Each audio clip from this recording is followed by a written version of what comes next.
In May 1996, 19-year-old Kristin Smart was finishing her freshman year at California Polytechnic State University in San Luis Obispo.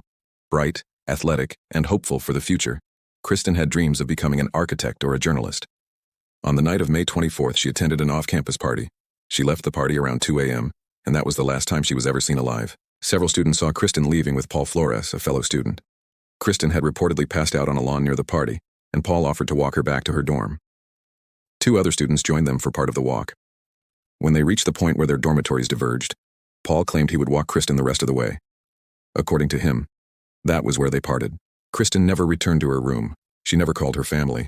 Her wallet, keys, and personal belongings were left behind. When she failed to show up for a planned outing that weekend and then missed class, her friends alerted campus police. The initial investigation was slow and plagued by missteps. Campus police believed Kristin might have gone away for the weekend. Days passed before the case was taken seriously. By the time authorities began looking for her in earnest, crucial evidence had likely been lost. Attention quickly turned to Paul Flores. He was the last known person to see Kristin. When questioned, Paul had a black eye which he claimed he got playing basketball. Then he changed his story, saying he hit his head while working on his car. He gave inconsistent answers and was uncooperative during further questioning. Cadaver dogs brought to campus alerted in Paul's dorm room, specifically at the corner of his mattress.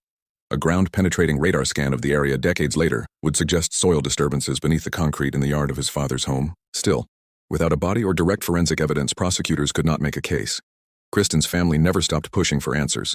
They filed a wrongful death lawsuit against Paul Flores in 2002, naming him as the person responsible for their daughter's death. The lawsuit stalled as the criminal investigation remained open but inactive. In 2019, the case saw new momentum. A podcast titled Your Own Backyard reignited public interest and uncovered new witnesses. Host Chris Lambert's detailed research brought fresh attention to Kristin's disappearance. New tips began coming in. Investigators began re-interviewing witnesses, serving search warrants, and conducting digs at properties connected to the Flores family. In 2021, nearly 25 years after Kristin vanished, Paul Flores was arrested and charged with her murder. His father, Ruben Flores, was also arrested, accused of helping conceal her body. Investigators believed Kristin had been buried behind Ruben's home and later moved. The prosecution presented circumstantial evidence and witness testimony, suggesting that Paul had attempted to assault women before and after Kristin's disappearance. They also presented soil samples that indicated human decomposition beneath Ruben's deck, despite no body being recovered. The defense claimed the evidence was speculative and lacked forensic proof. They argued that no direct link tied Paul Flores to Kristin's death. After a lengthy trial, the jury found Paul Flores guilty of murdering Kristin Smart in October 2022. Ruben Flores was acquitted of accessory charges. Paul Flores is serving a sentence of 25 years to life in prison for the murder of Kristin Smart.